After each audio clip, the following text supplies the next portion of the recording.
Hi everyone, I am standing here today in front of a lilac bush that's just starting to bloom and just basking in the fragrance of lilacs. If you don't have lilacs where you live, you are really missing something.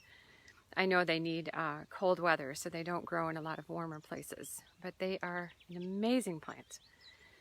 And they actually relate to what I'm going to talk about today.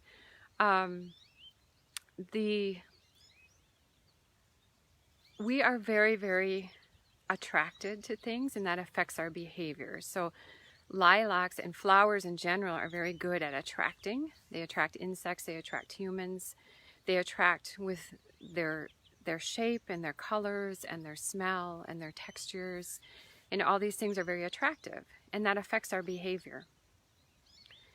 And Michael Pollan, in his book The Botany of Desire, he's got a beautiful book that actually talks about how the apple tree and the human have co-evolved.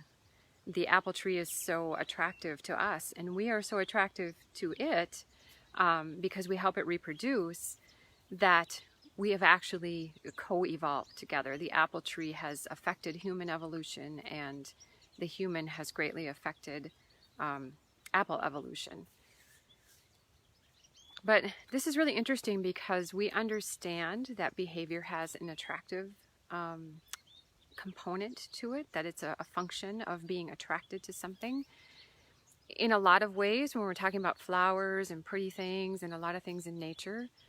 But when we're working with people, with our students and our children and our clients, behavior is always considered to be a function of intention and not attraction.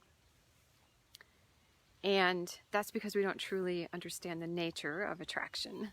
So I'm not talking in any way about romantic attraction. I'm just talking about a kind of magnetic force, a compelling force, something that makes you feel compelled to engage with something else. And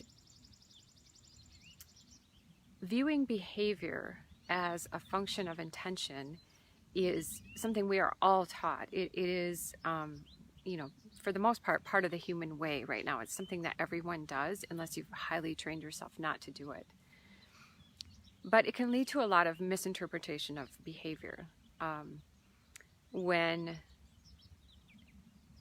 people are yelling at us or angry with us, or angry with anyone, and we're witnessing it, we tend to view that as dominance, as them trying to have power over us and intending to have power over us, intending to hurt us, intending to do all these things, rather than as a problem with dealing with their attraction. Not romantic, just the magnetic, the feeling, the feeling of being compelled to engage, but not being able to channel the energy that calls up in that engagement. And so it calls up too much energy for them to be able to flow smoothly, and so it comes out in these very turbulent ways. And when you can start seeing behavior as a problem of attraction instead of as intention, there's a lot more that we can do about it. We can help people to build a more robust capacity to flow the energy instead of having it coming out so turbulently. And viewing behavior as intention is absolutely pervasive. It's all over the place. When you look at one dog growling at another and say that dog is dominant, that's intention-based. Dominance is a factor of having the intention of having power over someone. And the same thing if one child bites another, right? We view that as intending to hurt them.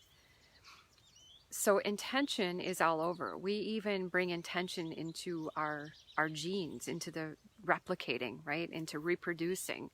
We say that, because of our genes and because of our genetics and because of how we evolved, we eat certain things and live certain ways because our genes intend to reproduce, right? Instead of being so changing that view requires a very, very open mind, because we have gotten to the point where we assume that intention explains behavior. We don't really even question that. We may not get the intention behind it, but we assume that there is an intention. We assume that behavior happens because of intention or replication, genes reproducing. And that directs everything. And we might shrug and go, I don't know exactly how that affects reproduction, but it does. Maybe people that like to jump on trampolines can attract a stronger, better mate, and they'll have better children, and it enables them to reproduce more, right? We make up these crazy stories to try and tie it all into that, because we assume behavior, it can only be about intention or replication.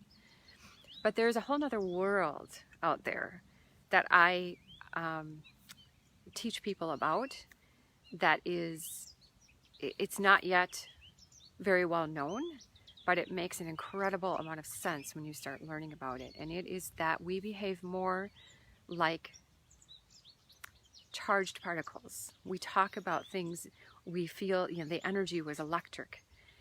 Someone was wired.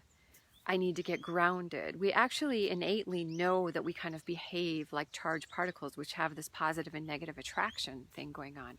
And we talk about it all the time. But then our mind has to give it a different story, and so we turn it into intention and replication.